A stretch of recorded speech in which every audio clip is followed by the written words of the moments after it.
Lately, I've been reflecting on how much of our lives is spent simply waiting. Waiting at the supermarket, the library, the sports arena, or the DMV. But that's in normal times.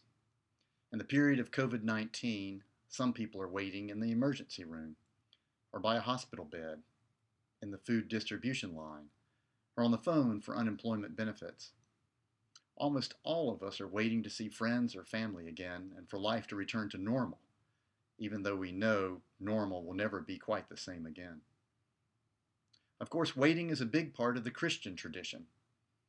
In Advent, we wait for the coming of the incarnate Christ.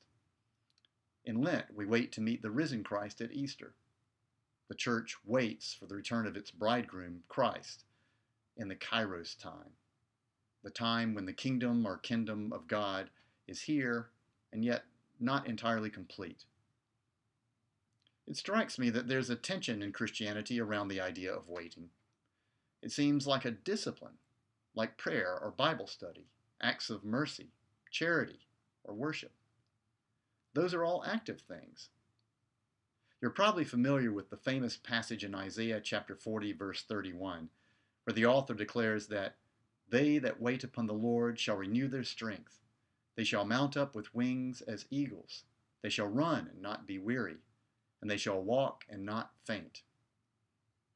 The image is a little anachronistic to us now of a courtier who, or a valet who waits to fulfill his or her Lord's command. He or she is on her toes, listening intently, ready to go wherever sent for any mission.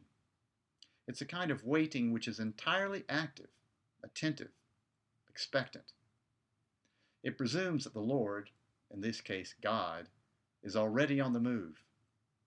Our job is to hear the call. John Milton uses the same image in what I think is one of the most beautiful short poems in the English language, titled On His Blindness. I'll share that poem in today's Keeping Whole segment. You may remember the situation. Milton had literally worn his eyes out writing pamphlets and essays in defense of his religion. Now, blind and aging, Milton asked God how it could be that God would allow him to go blind and no longer be able to use the talent that God had given him. Dost thou exact day labor, light denied? Milton questions. The response is essentially, be ready. They also serve who only stand and wait, a voice replies. But again, waiting is not a passive thing. It's a needful, active preparation. Like a runner taking her stance in the block as she waits for the starting gun to announce the start of the race. You probably know the coda to Milton's story.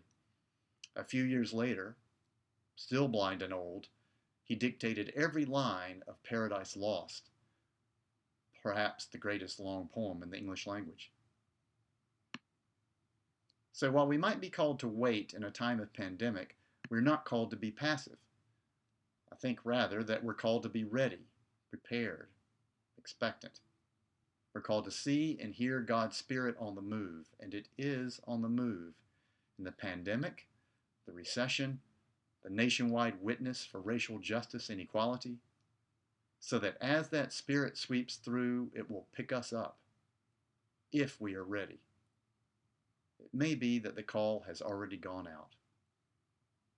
Have we heard it?